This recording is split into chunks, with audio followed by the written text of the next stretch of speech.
welcome to Dr. Aparna's Healthcare. So today we are going to discuss about the topic HbA1c. So before going to the topic, if you are watching our channel for the first time, please do watch other videos, like and subscribe.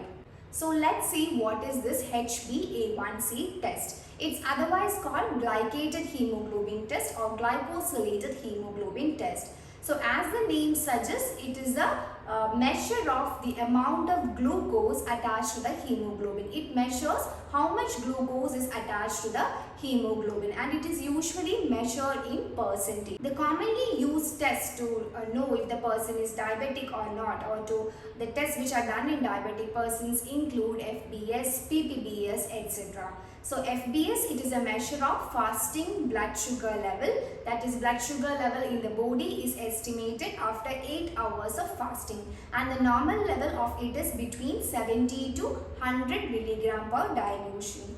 And if the FBS is greater than 100, that is if it is between 101 to 125, you are said to be pre-diabetic, and if the level is 125 or above, you are diabetic.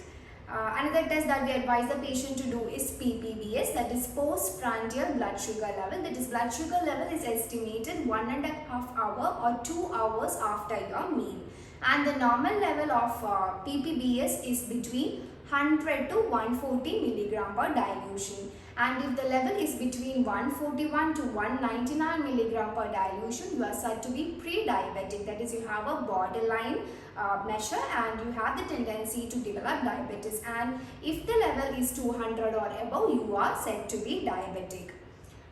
So other than this, now let's see what is the advantage of this HbA1c.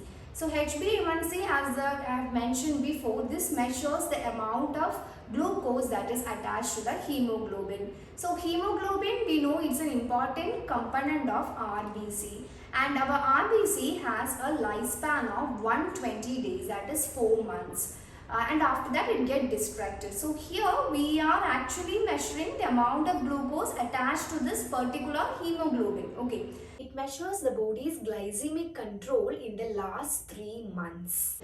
Whether the blood glucose level in the body has been kept under normal or not can be assessed very correctly if we use this HbA1c test.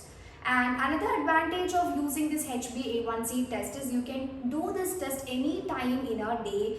It can be done in the morning or afternoon or night. It can be done before or after your meals, before or after your medication, or it can be done before or after exercise. So it can be done at any time of the day.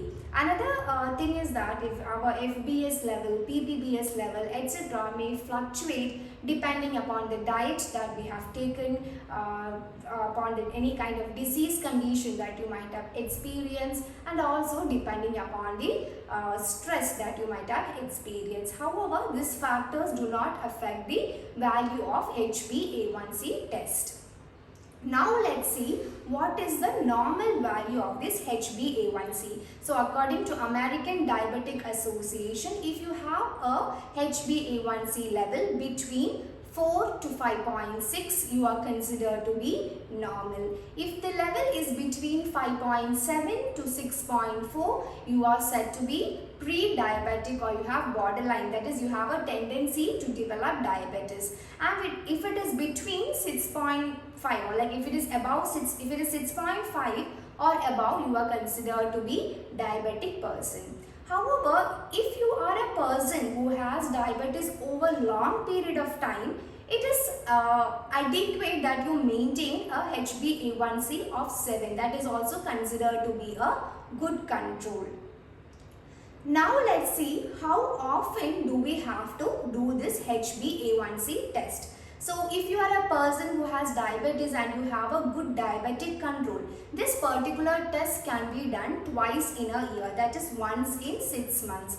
However, if your blood glucose level is not kept under control, if it keeps on fluctuating, if your body's glycemic control is not proper, you have to do this test every 3 months.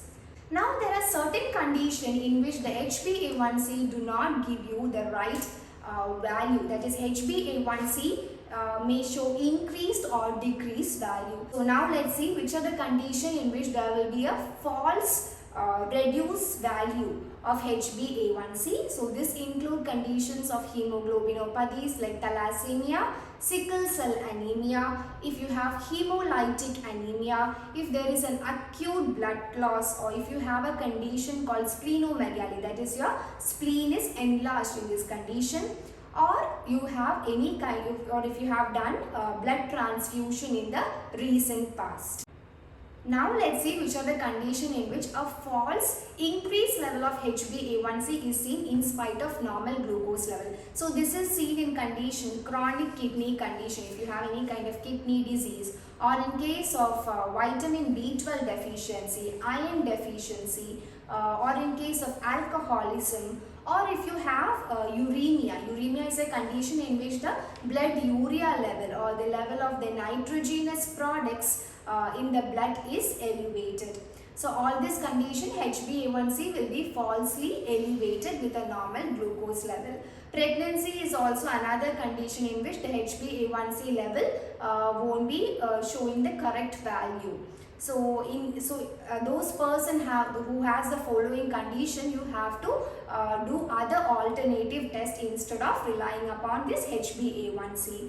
And when you say about this HbA1c test, there are different methods, and the gold standard or the most accurate method to do this HbA1c is actually HPLC method. So even though there are many methods available, the gold standard is HPLC method, and it gives the accurate measurement of HbA1c. I think you have got an understanding regarding this HbA1c test. What is the right time to do it, and how often should you do it, what is the normal value of it, and all this. So if you have any further queries, you can contact Dr. Aparna's Healthcare. Thank you.